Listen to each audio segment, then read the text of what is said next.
Hey everybody, welcome back to the Convo Couch. It's me, Fiorella, and Pasta will be engineering the show. Like I said yesterday, I wanted to really talk about a lot of things regarding Lula. Lula has been discussed very much so in the Western left, positively by some, but mostly negatively. There have been talks about him being the Soros puppet, and I really wanted to address this because a lot of the people really having these discussions about Lula have never been to Brazil, have never really touched on this, uh, on really what's actually happening there, but also want to talk about the things that are actual areas of concern regarding Lula. And of course, he just got in there. So this is why I wanted to bring two people that know a lot. We're also going to talk about Nicaragua. Nicaragua has also been in the media talking about specifically the foreign policy aspects and the attacks by mass media against Nicaragua. There's been a lot of attacks regarding what Nicaragua is doing with its human rights abuses, supposedly the Catholic Church coming in there. I've seen a lot of Telegram channels really share very just one-sided things, kind of from the perspective of, oh, Nicaragua has these socialists, these communists, they're so authoritarian. Look what they're doing to the Catholic Church. And it's interesting that I'm seeing this from Telegram channels that are really pro-Russian Telegram channels. So I want to kind of like dissect that a little bit with people that are really great on Latin America and have a lot of knowledge. So let's welcome in Camila Escalante. She's with Constitution News and also does some work for Press TV. Journalist, has been on the ground as well in Brazil right now. And also Teri Mattson, who of course you'll see here every Thursday posting what WTF is going on in Latin America, and also has done some amazing work on the ground as well. Welcome, ladies. Thanks for having us, Fiorella, and thanks, Pasta, for doing the tech. Yes. Teri, we can't hear you. Are you muted? You might be muted because I could not hear you. But while you're figuring that out, yeah, Pasta, if you have any links, Camilla, like I said, or if you would, Teri, you also, if you could put them in the doc and Pasta can pull them up, pull it up on real time. But we'll get started, Camilla. I just want to start off by specifically asking you, um, you've seen this, we've sort of discussed this before. Foreign policy wise, there is Lula, and then there's also everybody else, right? It's not just like Lula gets to decide this is what I'm going to do. And I think people have this idea like, oh my gosh, Lula took a picture with Joe Biden. So there's going to be a shift in the stance with Russia and Ukraine. Can you just give a brief synopsis of how it works, where Lula might be focused right now on domestics, but the rest of the government might be focused elsewhere? How does it look like in Brazil right now? Well, it seems like the international media, and that includes alternative media, and that includes, all sorts of pundits and journalists, seem to, paint this entire country and government as just one person. And it's simply not. It's a very large government, and there are real institutions and ministries. And of course, we're talking about a government that had to win and take power with a very broad coalition. And so, Lula really has to adhere to the Brazilian constitution. And here in Brazil, there exists what some people in the United States would call a deep state, which is really just the state. There is a state, and there is a foreign ministry that is very strong, and it's in its own way almost, I don't want to say independent, but it has to follow a certain precedent and a certain set of rules. And it's not Lula alone that is dictating things, but Brazil has a very, has a certain trajectory in the United Nations, and it has a certain way of understanding its role in the United Nations and its role among countries. And so if you look at the voting record of Brazil and the United Nations, they have always maintained, the Brazilian governments, no matter what the governments are, that they vote against anything that is in contrary to the United Nations Charter. And their understanding officially from the point of view of the government is that it was a violation of the territory of another country for the Russian special military operation to have taken place and for Russia to have invaded or entered Ukrainian territory. That is the understanding of the Brazilian state. And so when this vote took place a week or two ago in the UN General Assembly, in which Brazil effectively voted for a pro-Ukraine, pro-NATO, anti-Russia resolution, none of the BRICS countries were surprised. They were not caught off guard.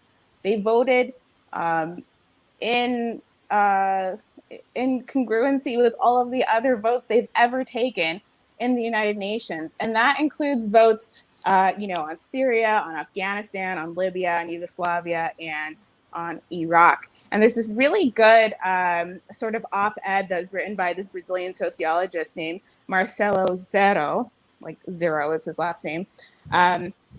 And he talks about how nobody in Brazil was actually, or no one in the international community or in Brazil should be surprised by what took place here.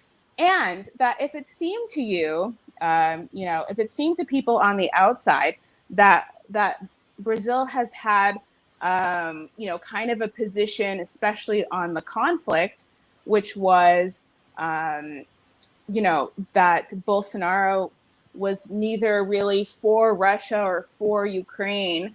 That is actually the case. And actually the positions of these two governments, of Bolsonaro and Lula, on the NATO proxy war right now are very similar.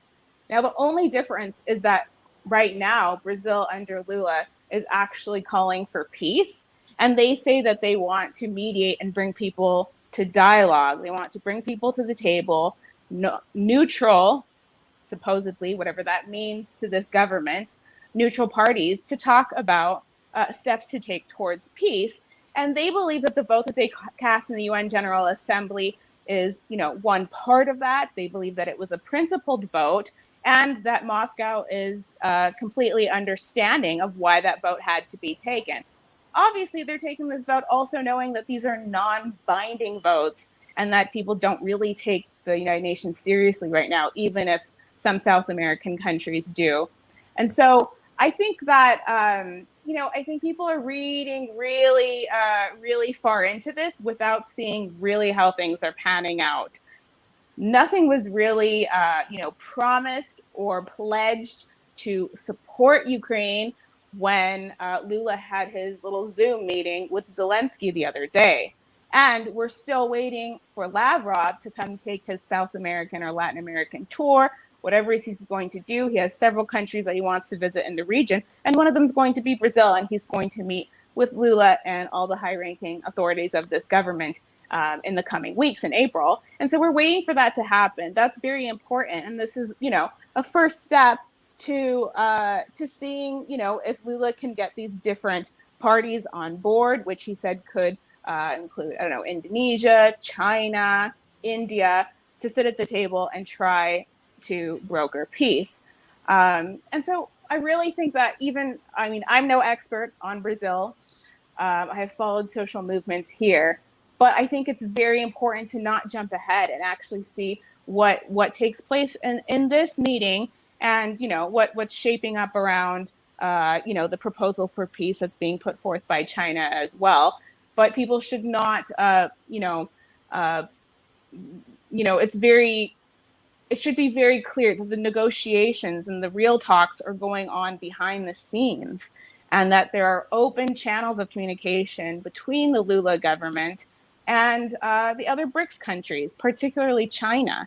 And he has a long relationship and history as a friend of Putin and a long history with China and other countries as well that might be involved in this peace negotiating if we ever get to that.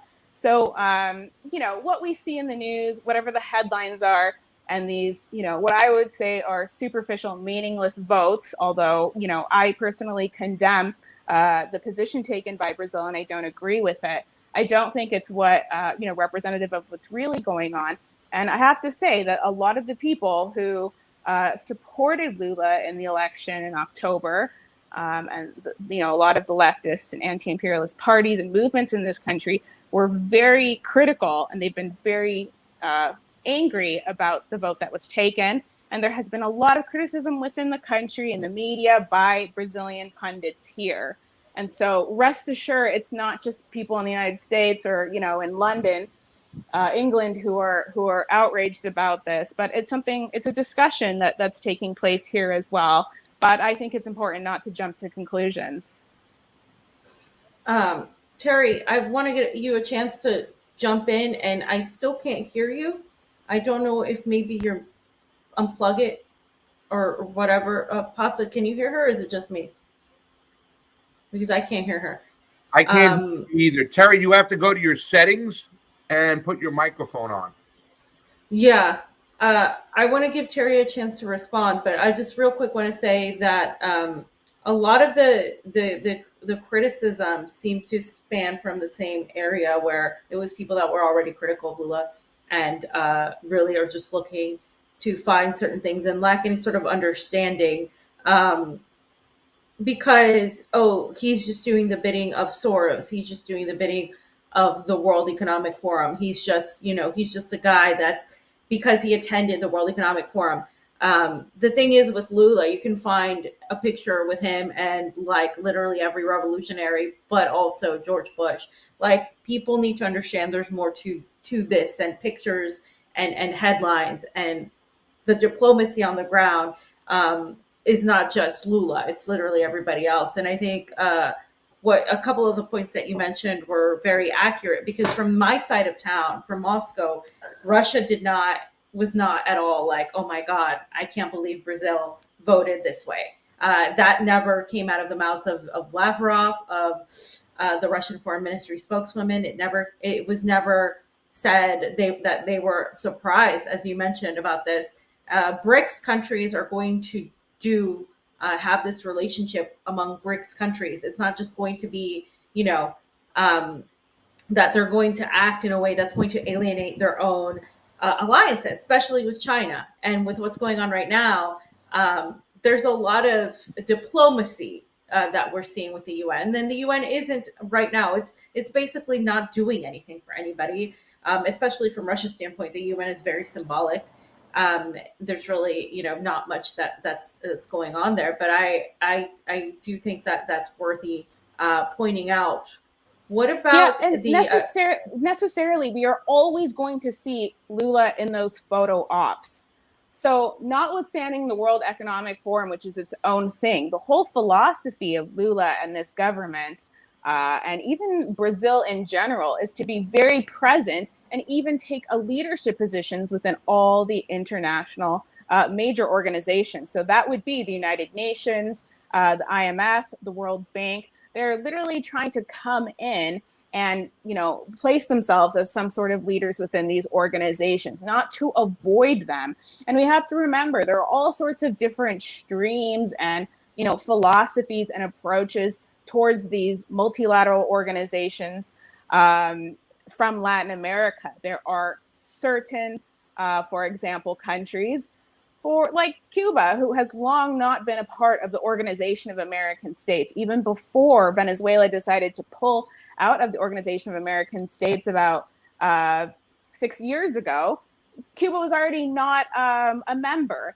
And, we have different instances where you might have a country that is criticizing or boycotting these different institutions. That's not ever going to be Brazil. Brazil will always be there doing the photo ops, attending these different meetings. They attended that security conference in Berlin, and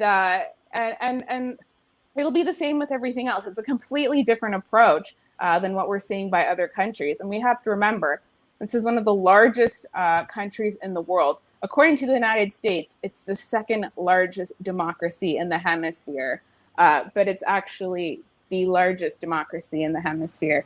And so I think, we're going to continue seeing their presence at all of these different meetings having to do with security, having to do with trade, and that's unavoidable. And if for some reason Bolsonaro was not, present in some of those photo ops, he actually was at the World Economic Forum, it's because Bolsonaro was supremely bad at diplomacy.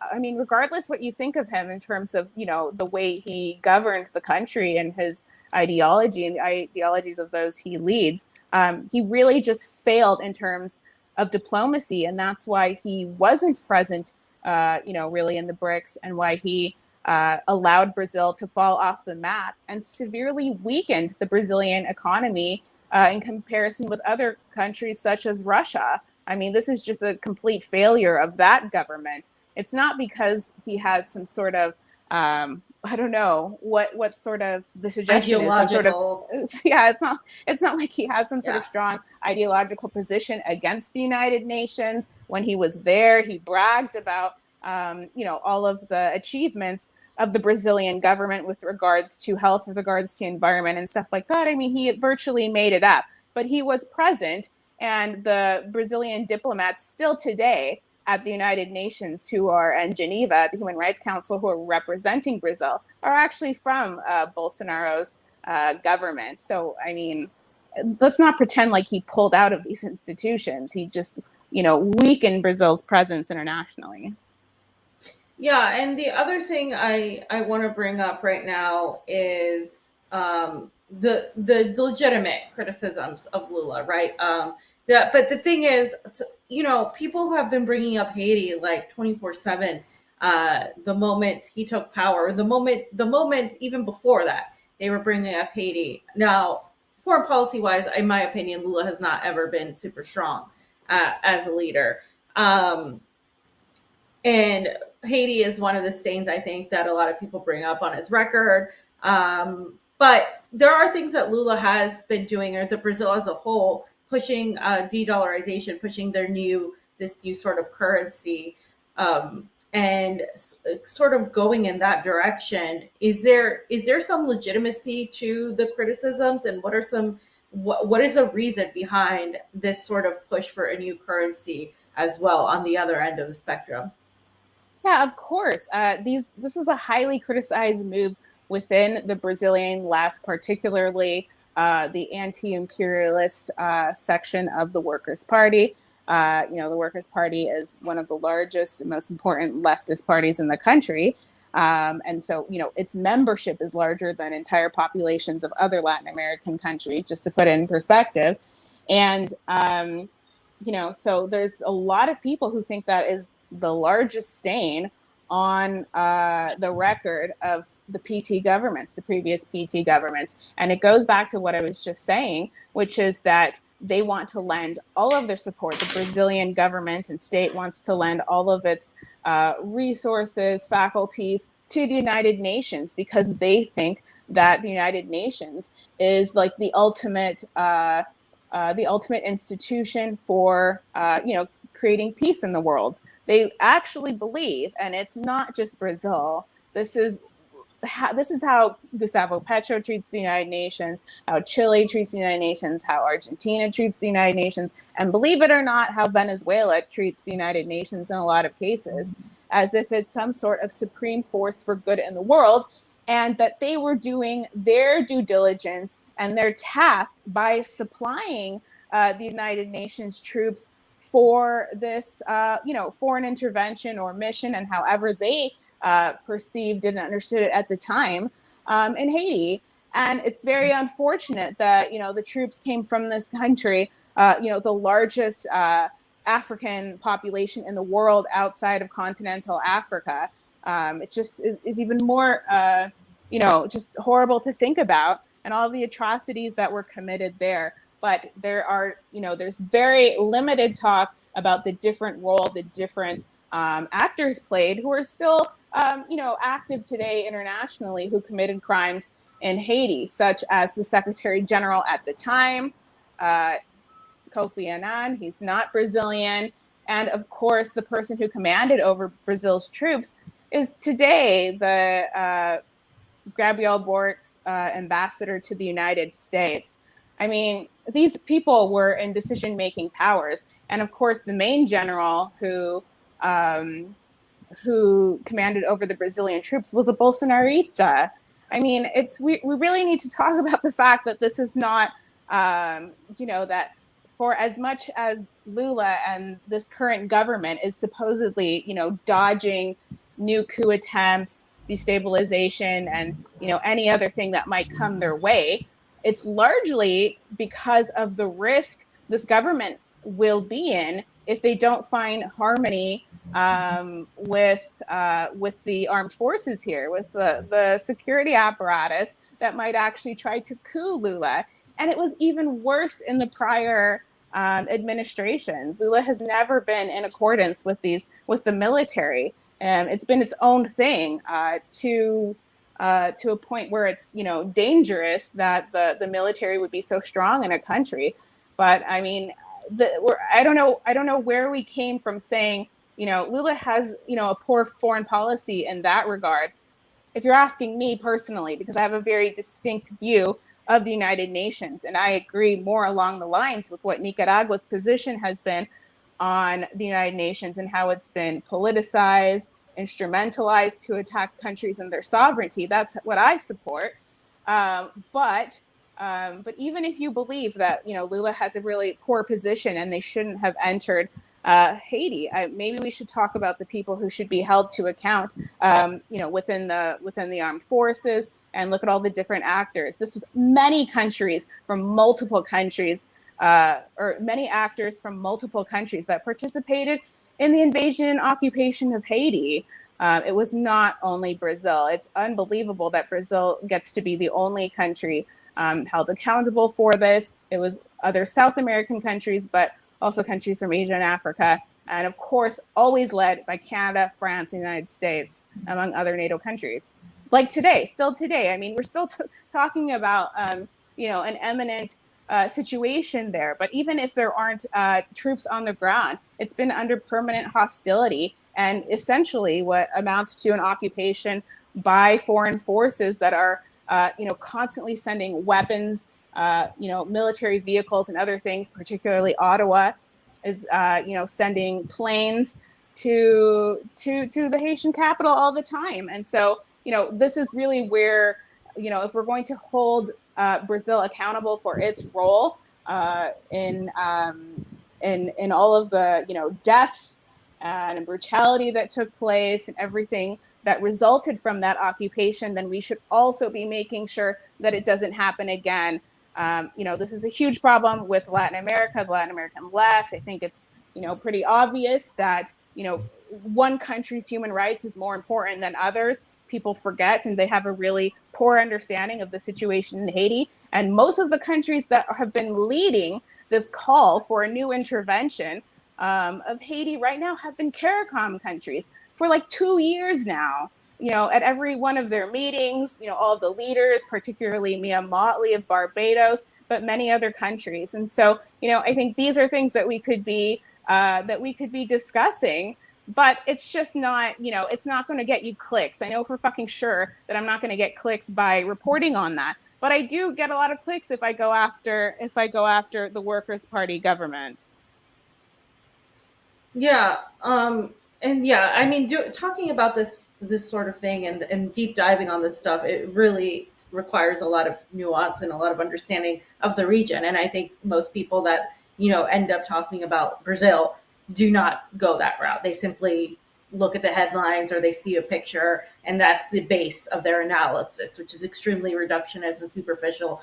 Teri, I do want to get you in here. I want to ask your opinion on some of what you heard Camila say, but also what concerns do you think there are regarding Lula's foreign policy, Lula's policy in general, regarding Latin American countries, perhaps, and also the difference between that and domestically what he represents for the people of Brazil.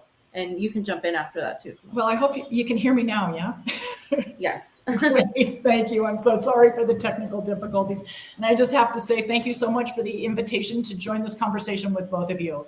It's really a wonderful opportunity. And thank you, Camila, for the detailed conversation on Haiti. And I would propose the three of us do a separate episode just on Haiti and invite some of our Haitian compañeros to join us, because that is a super, super important conversation. And it's a country that is paramount, to Latin America and the Caribbean, the first nation, to liberate itself from imperialism and slavery. And we just should be talking about Haiti and her people a lot more. Also, Camila mentioned Venezuela and the United Nations. And just to remind the audience that at the opening week of the UN General Assembly in 2021, I think it was, both of you, that Venezuela led the Friends of the UN Charter. I think there's 18 countries that signed that letter to restore the true meaning and the true, and a more honest and original interpretation of the UN Charter. So Venezuela does believe in the UN Charter in that historical sense of why it was created, not so much as what it has morphed into today and how it's manipulated by, two countries specifically. Also, just regarding Lula's foreign and domestic policy, I think first and foremost, we have to remember, regardless of our politics, this is for everyone. Brazil is the largest country in Latin America, and it's the largest economy. And so that just can't be forgotten when you throw things into the mix, into the decision-making mix. Those things, particularly the economy, can't just be ignored. Also, the re-election of Lula was not revolutionary change. And some of us on the left get frustrated with this, and not just with Brazil. I would argue, this conversation spills over to Colombia as well. And this was constitutional change through the electoral process. This was not revolutionary change. And so the president has inherited a lot of policy and a lot of institutions, including the military, that do not change just because you change the presidency. The staffing of many organizations and institutions, including the military, do not change just because the presidency has changed. And so he has to navigate all of that as well. So it doesn't just happen. And I think that we have to be more realistic about what's possible under what he has inherited at this point. And I would say the same for Gustavo Petro in Colombia. It doesn't just all change overnight. This was not a hot revolution. This was constitutional change. So the foreign policy thing to me is tricky. And here, but again, you can't ignore the economics of it. You can't ignore the size of the country, the size of the population, the diversity of the population. Here is something that I propose to both of you, is that as we all witnessed with the reconvening of CELAC by AMLO, the president of Mexico, in September of 2021. CELAC was reconvened after a 4-year pause, and it was the message coming out of that was very, very clear. Regional integration, specifically creating a regionally, integrated economic bloc, and that supersedes political differences. And so I look at what's happening, let's say specifically with Argentina, Brazil, Chile, Colombia, Mexico, those 5 specifically. And by the way, Argentina is the current, not Argentina. Argentina succeeded Mexico, and now it's Grenadines, St. Vincent Grenadines. That's the president of CELAC. What I think is possible as we look at those 5 countries, and now Brazil, developing regional integration, developing regional politics and a global policy, is it possible that those 5 countries are leading a for lack of a better term, an inverse Monroe doctrine, where they're trying to achieve regional, I would actually argue hemispheric unity, because those 5 countries in particular are very clear that they are not leaving the US out of any conversations about what's happening in the region and what they want and what CELAC specifically wants to achieve in the region. And so is there a push to unite the region and not become colonized, dependent, overly extended economically with the US, with Russia, with China, with India, with Iran? That they want the ability to achieve multipolarity with all of those nations, including the United States, but don't want any one of those nations dominating the hemisphere as the United States has dominated the hemisphere for over 200 years.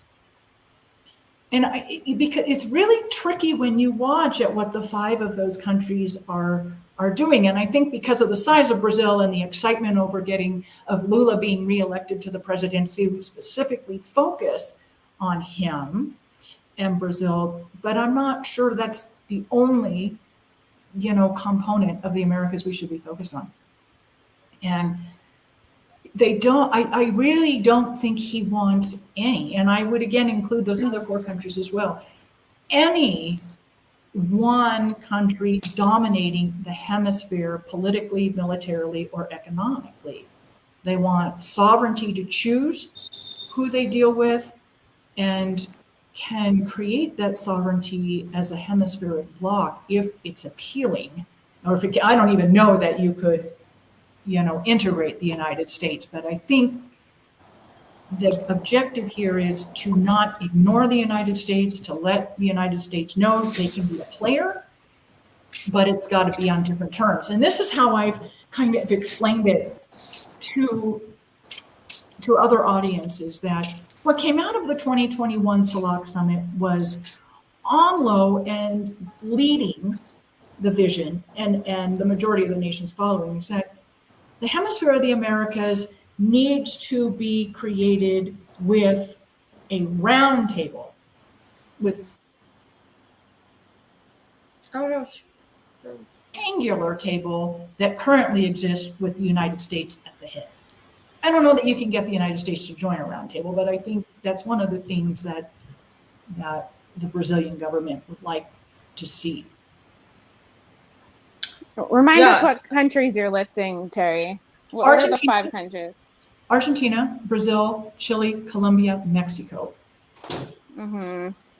I mean, I have to disagree that they're trying to integrate the continent. I would say that they're absolutely trying to divide the continent. And the only possible countries that might truly be in favor of bringing the continent together are Mexico and Brazil, because we haven't heard very much from them, and they've made some missteps, but this doesn't mean that this is their entire policy. It's just like certain decisions, certain things they've done. On the other hand, when someone who is a president takes to social media and says such insulting, hostile, aggressive things against a sovereign country of a region, Nicaragua, it's quite literally going against what CELAC even stands for. I mean, what countries that believe in sovereignty on principle believe in is that regardless, you can have a far-right government, a conservative government, a government that has certain restrictions on how women, live their lives and dress themselves and their bodies. And that's perfectly fine. In fact, I support that. What I support is sovereign nations and peoples being able to define their own destinies, choose their own paths, whether it's here in the Americas or if it's overseas. And quite simply put, Chile does not believe in that. And Argentina has also joined Chile in making multiple interventionist statements about one sovereign country, and even other countries on other occasions, but particularly right now and in recent months, Nicaragua. And they have done this over and over and over again. Brazil right now and Mexico, they need to decide what paths they're going to take. But again, Petro going on to social media and using his platform. Right now, he's going back and forth and having a Twitter argument with another president, and nobody's winning. None of us are winning from Dumb and Dumber having an argument online about whatever. But we're certainly not getting anything out of them, rescuing terrorists and coup plotters and people who took part in the violence in 2018. But that's only if they're just talking about it on social media. What's worse is their foreign ministries issuing statements, taking these votes in the international arena, being hostile in other ways. And we have reason to believe that Chile is actually looking to lead an attack from the region on Nicaragua, and that they want to create a sort of, Lima group against Nicaragua. And they're trying to get the support of these very governments, as well as possibly Bolivia, which is absurd. And the reason they're able to do that is because Boric came into power and he appointed his foreign minister, who was part of the actual CIDH mission that went to Nicaragua and actually put out the first bogus report from the International or the Inter-American Commission on Human Rights on Nicaragua. That's before this UN one and all these other ones that we've seen.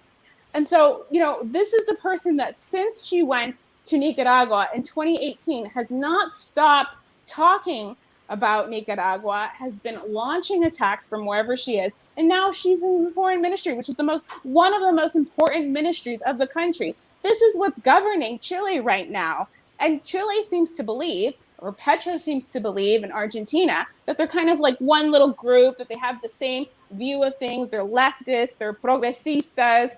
And we really have to see what that means. I mean, they're supporting individuals who are no longer in Nicaragua, who participated in the violence and the coup and destabilization of 2018. Now they're in Costa Rica, or they're in the United States, or wherever they are. They're offering them citizenship, they're offering them asylum, but they're also vocally defending them online.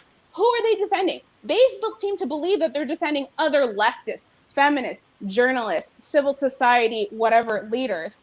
These civil society leaders, they're not against the Sandinista government and people. They're against Sandinismo, they're against Chavismo, they're against the Cuban Revolution. They're okay with the blockade and sanctions on Cuba. They never call for the lifting of sanctions on other countries. They don't stand for justice anywhere. They're not against revolution or communism or socialism or Daniel and Rosario in Nicaragua. They are across the board counter-revolutionaries, anti-communists, anti-socialists. They're against the advancement and progress of our peoples, and they want to see our continent as a new colony. They want to bring back colonialism. They want America first, as in US first here. They want the US and EU and NATO to dominate our foreign policy. They landed in the United States and they went straight to Marco Rubio, Luis Almagro, and Blinken. They held press conferences there with all the major media. They're not any sort of leftist. And so we have these supposed progressive leftist presidents coming to save these people who are actual counter-revolutionaries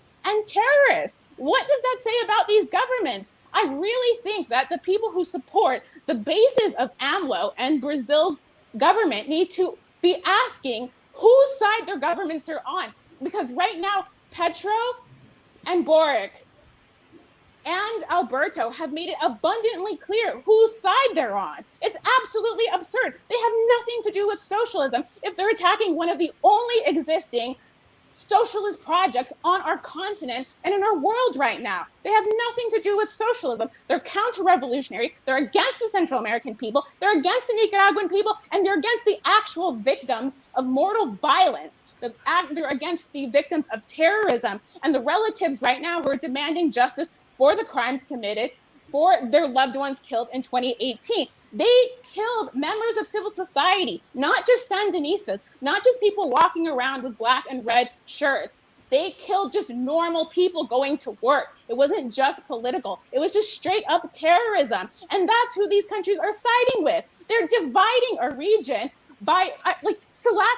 Even the concept of SELAC is something that needs to be questioned right now, because there is no understanding. If they can put out statements that say we need to lift the blockade on sanctions on one country, but they can't talk about the other countries, what kind of forum is this for integration, for peace, for cooperation. I don't know what kind of space these are that's being created right now with Alberto or whoever at the head. Thankfully, we have Ralph Gonzalez at the head right now, but I have some serious questions about where we're going right now if this is what they're going to be doing, handing out citizenship to terrorists. Let's talk about if Nicaragua came and they granted citizenship or they offered citizenship to the man, the crazy guy who tried to kill Cristina Fernandez, or tried to give citizenship to someone who tried, the people who put a hit on the vice president of Colombia, who was recently targeted in an attempted assassination attempt. Or if Nicaragua gave citizenship or granted asylum to the people who participated in the storming of the three powers here on January 8th in Brazil. It would be absurd. People would be furious. Why is it okay for them to offer asylum and citizenship to terrorists? Did you want to say anything, Teri? Well, yeah, and I don't disagree with Camila. There's just just for the audience, I am talking to you from Mexico City today, and the last several days, the Mexican government has been under threat of, having its sovereignty deposed by the United States, and that's what makes it even crazier. This is what makes it even crazier. Wild. We all have different visions of what we want for our own countries, but it's okay for some countries to intervene in others. This is what's even more crazy. I support the Sovereign Project and AMLO and the nationalization of strategic industries and resources of the Mexican people and their project. But they're not supporting the people of Central America, and they're not supporting Nicaragua by hosting terrorists. Well, so I wonder, Nicaragua, again, like Haiti, is probably worth a whole nother, individual conversation of itself. And we have all been there, and we have all observed elections and have supported the Nicaragua people and their choice of government. And I think that's important. This is their choice. And it doesn't matter what those of us on the exterior want for Nicaragua. It's what the Nicaraguan people want for themselves. The thing for me with Nicaragua is the geopolitics involved with it. And it sits, in the middle of the Mesoamerican Isthmus, and it has the possibility with the canal to connect the Pacific, the Caribbean, and the Atlantic. And this is something that many countries want. It's a trade route and a military route that the United States has had to itself since taking over the Panama Canal, and sooner and earlier than that. And so right now you have countries such as Russia, China, and Iran working with Nicaragua. I would say that is in part the result of the harsh U.S. sanctions against Nicaragua, and Nicaragua being shut out from many U.S. transactions, and they've had to go elsewhere. But also it's a result of this multipolar world that has emerged. And there are people in the Americas, and I agree with you, Camila, it isn't just the United States, who do not want to see any one country militarily or economically control the hemisphere. And so there is this geopolitical concern. And I think that in many cases, the human rights, and we know this from when Hillary Clinton was the US Secretary of State, that human rights violations are used as an excuse to go in and economically intervene in a country, to militarily intervene in a country, et cetera. And I would argue that's what has happened with Nicaragua, that this human rights violations are being used for intervention purposes to prevent, subvert a greater geopolitical project that's unfolding. Now, my opinion is the greater geopolitical model, multipolarity, has already emerged. There's no putting the genie back into the bottle, and that our work is going to be, how do we get, particularly those of us who are US citizens, our work is going to be, how do we influence Washington, D.C. to embrace what is already existing on the planet versus blowing up the planet.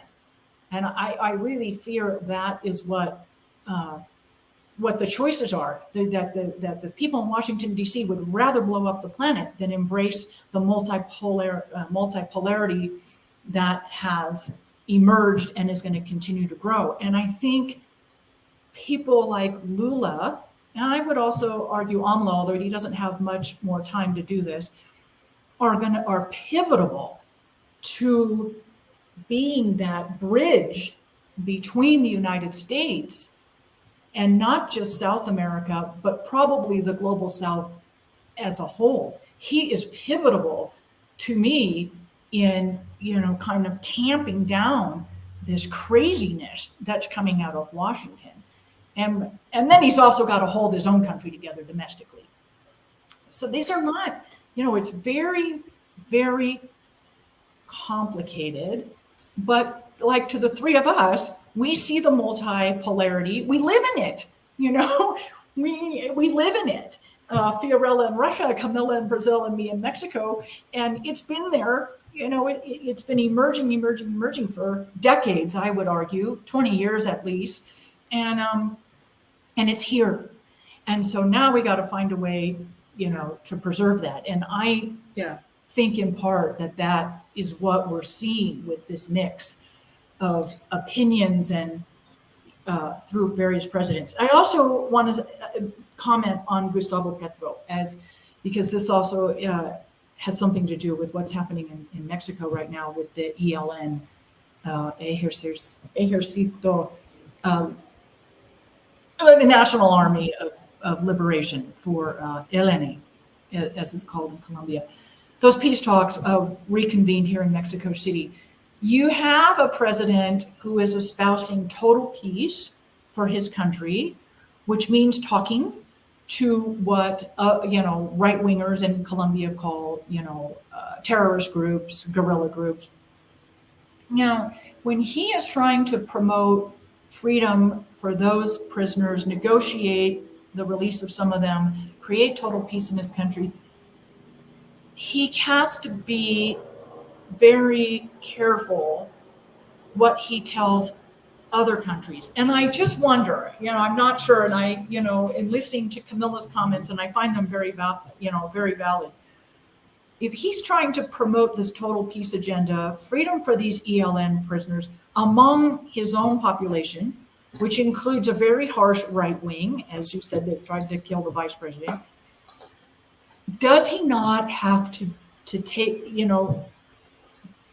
equally talk about that, through his foreign policy? Or, you could also argue that he's just he's interfering in someone else's domestic policy, which is a totally valid argument as well, I think. But he's in a tough place too, in trying to promote total peace and freedom for political prisoners within Colombia. And then, it's that tough place is exactly why it's so hypocritical to get involved in other countries. We're talking about the country that is the main hub for the United States. It's just so pervasive, the influence with that entire country, not only militarily, diplomatically. They have the DEA there in terms of drug enforcement and those interdictions in the sea. Colombia has both coasts. They're on both oceans. I mean, this is a very strategic and important country. And, supposedly they just came out of total hell with the last, the previous governments that were right-wing, in which an even further right aligned with paramilitaries was running the country. And so surely they have a lot of issues to deal with, including their own political prisoners, including the deaths that are ongoing in the countryside, including the issues having to do with land, the need for land reform, the need to substitute coca crops with other crops that can be that can help these campesinos make money, get on their feet, and get out of the drug trade, as well as, like you said, the peace negotiations that, thanks to Venezuela and Cuba, the two main peace countries of our region, is being is being worked on right now. And so I think it's like particularly bizarre that they would be, making these comments on other countries besides the snake moves at the the OAS, the UN, and these other bodies. I mean, why make more comments on social media? Why get involved in other countries? It's because these countries, these leaders, specifically Boric and Petro, they think that they are the arbiters of human rights and democracy, and that God gave them to us so that they can govern over the rest of us and make judgmental comments based on their own morality or whatever it is. I hope that Lula doesn't go down that direction. And I hope that AMLO's comments are just passing comments. It seems like they are. But, at the same time, thank God in Central America, Nayib Bukele and Xiomara have learned to just shut the fuck up when they don't have anything to say that's contributing to peace, because they have nothing to do with Nicaragua. I'm sure that on some sort of level behind the scenes, Nicaragua's government is trying to really, get in there better with Nayib and with Xiomara. It's a lot that we can't see, because if the United States knew that there was a kind of friendly thing or amicable thing going on in Central America, they wouldn't be okay with that. So they can neither say anything bad nor good about Nicaragua. Mm-hmm. If they say something bad, then obviously it can come back and get them. They're seeing what's happening in Guatemala. The U.S. has come after the Guatemalan government, and that's the right-wing government. So they have to be very careful, because they know they're right next door to the U.S.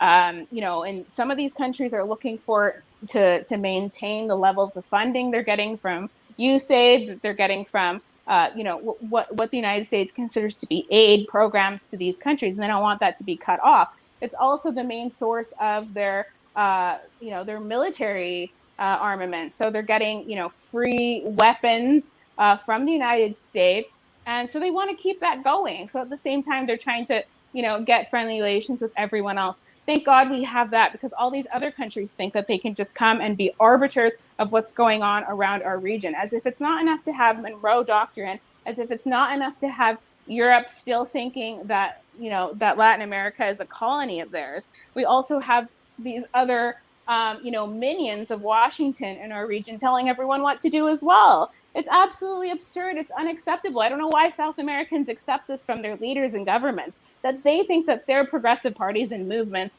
or governments are better than the ones in Central America and the Caribbean. They don't even bother learning the context of what's going on there. And they get, even the leftists in this continent sometimes get all of their information from the mainstream media.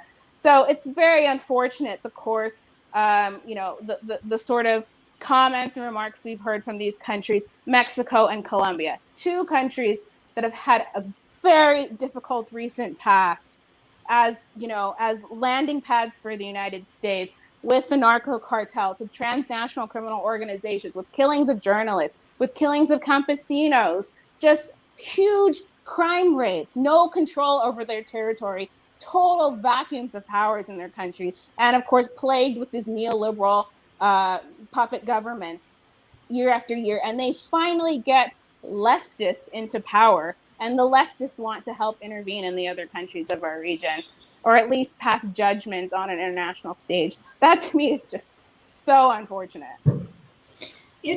Because of lack of time, Teri, I want to allow you to respond, but I also do want to shift to Nicaragua, because we haven't had enough time to Nicaragua, just about what the media that's being put out there negatively framing Nicaragua is kind of going along with it, just as a violating human rights, and pushing this whole look what they're doing to the Catholic churches. A lot of people see that on media, especially social media, and they're like, oh my God, how authoritarian. I can't believe Nicaragua's doing this. I just want to touch on that a little bit and kind of break that down. But go ahead, Teri.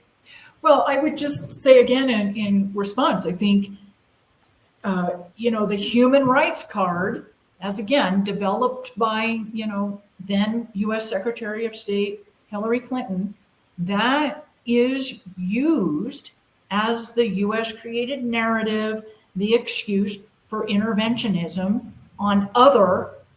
for other causes. And, right now, it's the geopolitical importance of Nicaragua, where it sits on the globe, and with this emerging or expanding multilateral paradigm of the world. And so The other thing I would just say with Nicaragua, and I would say this in support of the Ortega government, it is not easy to maintain a national sovereignty when you have this huge neighbor, pretty, really close to the north.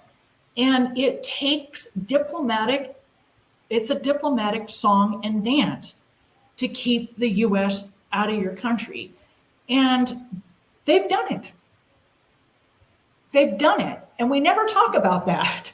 We talk about how, you always hear, as you said, in the mainstream, media, the US narrative is how bad they are. And yet for the people of Nicaragua who continue to reelect the Ortega government, the Sandinista government, that government has preserved their sovereignty. And when you visit Nicaragua, that's one of the first things people will tell you.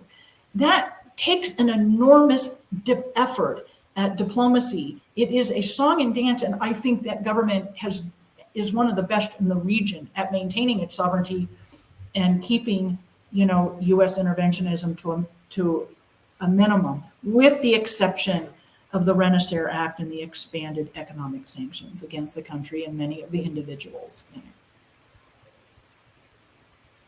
But I don't think we really can't have a conversation about Nicaragua without discussing the geopolitical importance of its physical territory, particularly in this moment of the growth of multilateralism. Yeah. And Camila, you had mentioned Nicaragua, and what is like a lot of the allegations coming out, a lot of the accusations that you wanted to touch bases, or anything else that you wanted to mention? Well, the UN Human Rights Council has released this 300-page report, 300 pages in Spanish. I don't know what it is in English. It was translated just recently into English. And it was supposedly done by these 3 experts. And we have tried to actually get the names of these experts by official request to people at the Human Rights Council. And they won't even, no, we have the names of the experts. We don't have is the name of the researchers, because, a 300-page report, it takes a really long time to elaborate. And so all these people have worked on it. It's been very, it lacks complete transparency, to say the least. And it's basically completely falsified and erroneous in its method in all sorts of different ways. And it's being promoted right now. That's why we're seeing a new wave of coverage in the mainstream media about Nicaragua. And so what are the events that Nicaragua is being covered for? Why is it taking the headlines? Is this report about 94 people who lost their Nicaraguan citizenship 2 weeks ago? No, it's not about that. This is about the last time supposedly human rights abuses were committed in the history of the world, which was 5 years ago. In the last 5 years, nothing has happened in the entire world. We've been completely free of news or developments, according to this report, because they have nothing else to report on at the Human Rights Council and the United Nations. They're not reporting on what's going on in Peru, where people have been massacred and executed from helicopters. They're not putting out any reports on what went on during the coup in 2019 in Bolivia, or the repression under the current or former governments against students and young people and civil society representatives in Chile, or any of the violence and repression against citizens in Colombia. What they're reporting on is a fake scenario committed or carried out by whoever it is they're characterizing as having carried it out. Pro-democracy stuff in Nicaragua in 2018. We're at 2023, and they're still talking about something that took place in 2018 Nicaragua. And they're basing it on completely false information. It's one of several human rights reports, supposedly human rights reports, that have come out. And somehow they happen to come out in sync with all of the international media. And they even get progressive faces to denounce the Nicaraguan government. And so, they nowhere in this report do they talk about the fact that what actually took place beginning in April 2018 in Nicaragua was an attempt to overthrow the democratically elected government of Nicaragua. That's what it was. It was a coup attempt. And they also portray it as spontaneous. It obviously wasn't spontaneous because it was quite literally what they told the media internationally was that it was civil society groups that were trying to protest against a very specific government reform. That's really not spontaneous that they're all sitting at meetings and taking votes and deciding how they're going to go about things. It's not like people just fucking took to the streets. And they literally said that their end goal was to overthrow the government. It was literally saying that they were trying to oust the government in a coup. I mean, it can't be any more clearer than that. But also, they don't talk about the fact that the victims of the heinous crimes and terrorism that took place for about 3 months in the country were actually, just regular people trying to go to work, people trying to do the things they do on a daily basis. It was also Sandinistas and people who were suspected to be Sandinistas, of course, but it was just plain old basic terrorism. And one of the weirdest things about this report that everyone is referring to, that's supposed to be proof that human rights abuses were committed by the state in Nicaragua, is that it relies almost solely on media outlets from the exterior. Mm-hmm. There's so much media in Nicaragua, and they're not even using the different channels, the different networks, the newspapers. Only a couple of select, opposition outlets, but in large part they're using just regular mainstream outlets from outside. It's probably because those outlets within Nicaragua were actually reporting on what was happening, which was violations of human rights against the civilian population by terrorists, by the Guarimbas that were receiving, in one way or another, funding from outside of the country. They were actually acting as foreign agents, but they were definitely employed by people who are employed pretty much directly by the State Department in order to lead the destabilization. So why are we hearing about it now? It's 5 years after all of this took place. Oh. I think she was kicked out somehow. I don't know. I'm sure she can come back and let her know. Do you anything else to say on Nicaragua, Teri? I mean, she pretty much there she is. Let's see if she can finish her comments there. Yeah, can you finish your comments? Sorry, too much fire, and then you got kicked out. Yeah. So yeah, why are we hearing about it now? Well, as you guys know, we've just had these sorts of like ebbs and flows in the destabilization attempts against Nicaragua. So that was a big one. The actual Guarimbas and kids that were handed meth on the streets of all the cities and towns. Actually, it was lots of places. It wasn't just Managua, who were being literally paid, sometimes fed, given drugs and alcohol to go commit these crimes and put down roadblocks, but also attack people who were trying to lift the roadblocks. So that was the main event. Since then, the sort of the push for a coup and destabilization has come up multiple times. One of the main ones was sort of this like international outcry about the elections that were going to take place in 2021. They tried to do something again with the municipal elections that were just held recently. And so, there's all these different campaigns, pushes from the OAS and this and that. But what happened was, very contrary to what we saw in some of the other countries, those countries that will not be named. What happened in Nicaragua is that this government actually took action against the foreign agents using a foreign agents law. And they actually said, not unlike the law in the United States, by the way. Yeah, like all or the one in Georgia that's getting struck down. Yeah. So, they actually began to take action against these different individuals for money laundering, for not reporting, where this money was coming from, what it was being used for. And obviously they began shutting down NGOs. A lot of different things have happened, kind of spread out, not necessarily at the same time. Most importantly, a lot of these masterminds behind the coup, but also the coup attempt, but also some of the The actual actors who carried out violence have been arrested.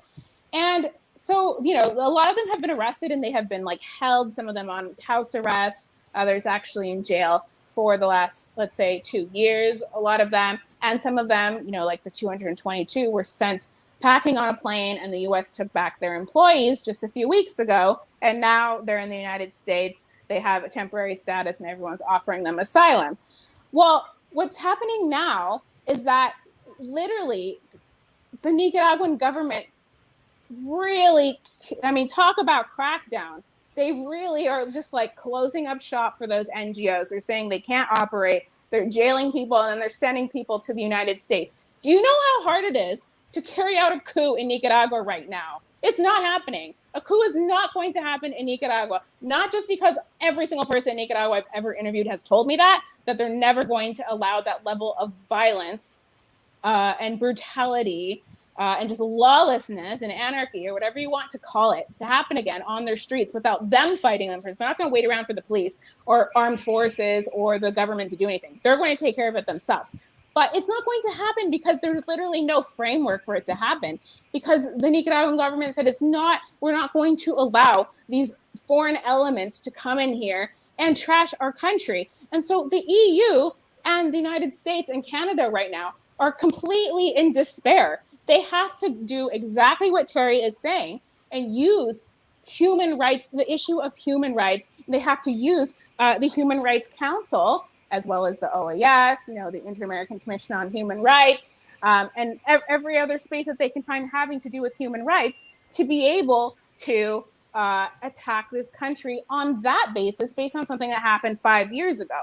And these countries, the United States and Europe, select countries, of course, dominate and control the United Nations in general, but they don't control the Security Council. Why don't they control the Security Council? The same reason why Lula wants a seat on the Security Council, because of Russia and China and the ability to veto. And so because they can't do anything in terms of issuing sanctions legally through that mechanism and space, they actually have to go through the other areas of the United Nations, which they do control. And they control the human rights part of the United Nations and the Office of the High Commissioner for Human Rights. We had Bachelet, and, we just have these people who are really like against socialism. It's just obvious. And so this is what they're trying to do. It's their only path. They're seeing how the narrative has changed on Nicaragua slightly. And I would credit a lot of people in the United States for beginning to see what the reality is. We have not the case in South America in terms of the narrative and the coverage on Nicaragua. But so this is the last thing that they have right now. It's going to be impossible for them to do a coup on any other basis, or to issue new sanctions or apply new pressure, because, as we've also said, the geopolitical context, which is that Nicaragua right now has the strongest relations it has ever had with China, Russia, with Iran, but also so many other countries of Eurasia, even in terms of trade, other Latin American countries. And so, they're 90% food sovereign. And in the next, 3 years, they plan to be 100% food sovereign, while the rest of the countries of the region that are attacking them are still importing food. What the campesino leaders have told, have said, the leaders of the, World Workers Association of Nicaragua, who are leaders of La Via Campesina, the largest peasant movement in the world, is that this is the first time they've seen infrastructure on this level on the rural countryside to be able to develop and produce on the countryside. They finally have the conditions to be able to, to produce on a national scale for their population and export. This country is not going to be harmed by sanctions, affected by sanctions in the way some of the other countries have been, thank goodness. And so they're running out of options. So the media war, the disinformation war on Nicaragua is just going to get stronger and stronger. Can I just say three things real quick? Yeah, sure. So first of all, just regarding these 22 people that were deported to the United States, and this brouhaha about, they've been designated terrorists. In the United States, you can be deemed a terrorist for much less severe activity, political opinions and activity specifically, and not just today, but throughout I would say specifically since the 30s, but even before then. Also, just a shout out to our good friend Ben Norton, who's done a couple very good articles on the 2018 coup, but also an extensive article on the role of these U.S.-funded NGOs in Nicaragua, and that is a good article to read for some in-depth knowledge about why what these groups are and why they were required to file with the government, and if they didn't, they were told to shut down and or leave. And then also, Camila mentioned the infrastructure projects. I will say Nicaragua probably has the best roads of all of the Americas. If you've never been there, I mean, people can't even believe it. If you just happen to, show a photograph of where people keep the road, you can't even believe it. And I would specifically mention a situation I had I was still when the Juan Orlando Hernandez government was in power in Honduras, which was U.S. sponsored, privatized economy with dirt roads, and then comparing that with the beautifully paved roads in Nicaragua. And regarding the infrastructure projects specifically on the Atlantic coast of Nicaragua, I just want to give a plug to our friends at Friends of the ATC. They're going to have a Caribbean infrastructure delegation this summer. I think it's June that they're going. And I would highly encourage anybody in the audience to take the opportunity and go. Nicaragua is a beautiful country. I mean, if at the very least, just go and see how beautiful it physically is and how beautiful the people are. And pick up one of these other delegations to learn about what they are creating for themselves. The investment in their people is enormous and very, very inspiring. So anyway, sorry, I just wanted to mention, uplift the work of a few of our other friends while we had a moment to do that. There's so much to discuss, and we went over time so much. Well, but if you have anything, go ahead. While we're plugging people, so we're basically, for people who don't know, a new sort of Solidarity for Nicaragua movement has kind of coalesced, and it's kind of in the process of being formalized, let's say, but one of the most important things that's being done within this coalition is, so it's not really people who have a huge social media following or celebrities or anything like that. It's actually largely writers and researchers, and which is really important, but then it's like, we need to get the information out. But so two of the people, Stephen Sefton, our friend, and also John Perry, have been doing really good research, and both of them read this 300-page, phony, bogus human rights report and have written a lot of notes on them.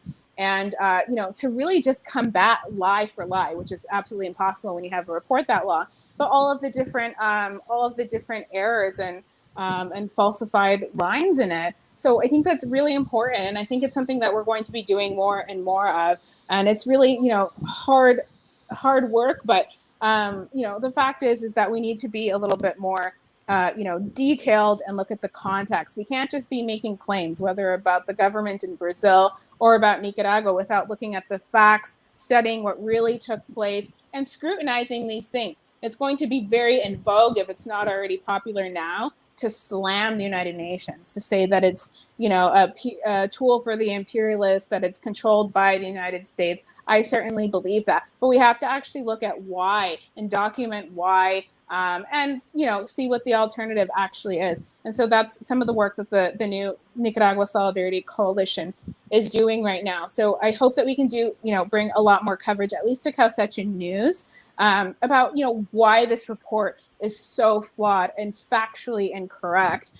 It's important to do that because maybe it will, this information, especially translated into Spanish, will fall in the hands of the right people, like people who are, advising Petro, because what they're saying and what they're promoting is just completely wrong. And the basis of it is completely wrong, because what happens when they do these sorts of reports is they take, one report For example, the Inter-American Commission on Human Rights was there in Nicaragua. Then this sort of expert commission of the Inter-American Commission was there, the GEIE.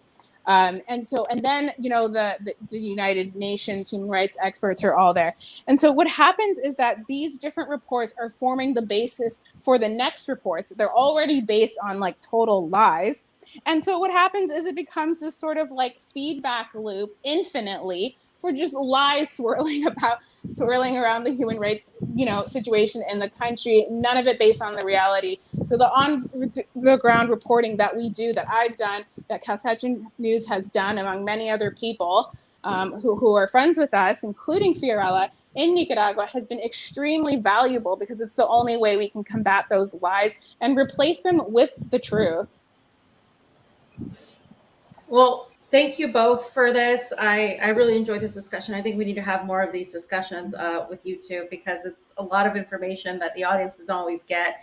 It's so much easier to just like get, Lula is a Soros puppet and then not go deep into the intricacies or look at what Nicaragua is doing. They're imprisoning, Catholics. How dare they? So it really does, like, the framing is oftentimes the biggest thing that we have to get over. And a lot of these people with these massive YouTube channels, of course, don't really know the intricacies. So this is why we do this. So thank you both for coming on. Pasta, did you have anything that you wanted to ask before we went off air? You're muted.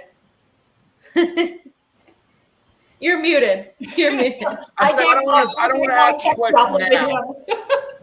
I don't want to ask a question now, but I definitely want to have a conversation, because there's a lot of things I wanted to say about what was going on. Me personally, I think that it's a blind spot for a lot of our anti-imperialist leftist friends to ignore sometimes, or not be conscious of the global agenda that's going on. I think that plays into a lot of the decision makings by Petro, understanding that this is a NATO status country with NGOs flooding into it.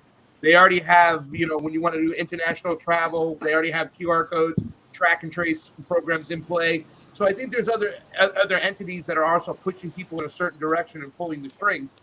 But if we're going to be sympathetic to Lula's decisions when it comes to vaccines or QR codes for international travel, understanding that he has other entities he has to work with, we have to have those same understandings for people like Gustavo Petro. So I just think there's a lot of other things that I'd like to also talk about that, because obviously the finer details of what's going on inside these countries, it's amazing listening to both you ladies. You have a ton of knowledge, but I still do think it's a blind spot for a lot of anti-imperialist left to ignore the global agenda. I'm not calling it globalism anymore, because everybody on the left likes to call it capitalism. All my friends on the right like to call it communism, and I'm just going crazy with it and hitting my head over the, on the wall. So I think there are other aspects, and I'd love to have this conversation again with throwing that element into play and just seeing where we end up with that conversation. Okay. Yeah, maybe next time you switch with me. Okay. Thank you all so much for watching, and thank you two ladies for coming on. Thank See you guys next time. It was a great conversation. Thanks for having us.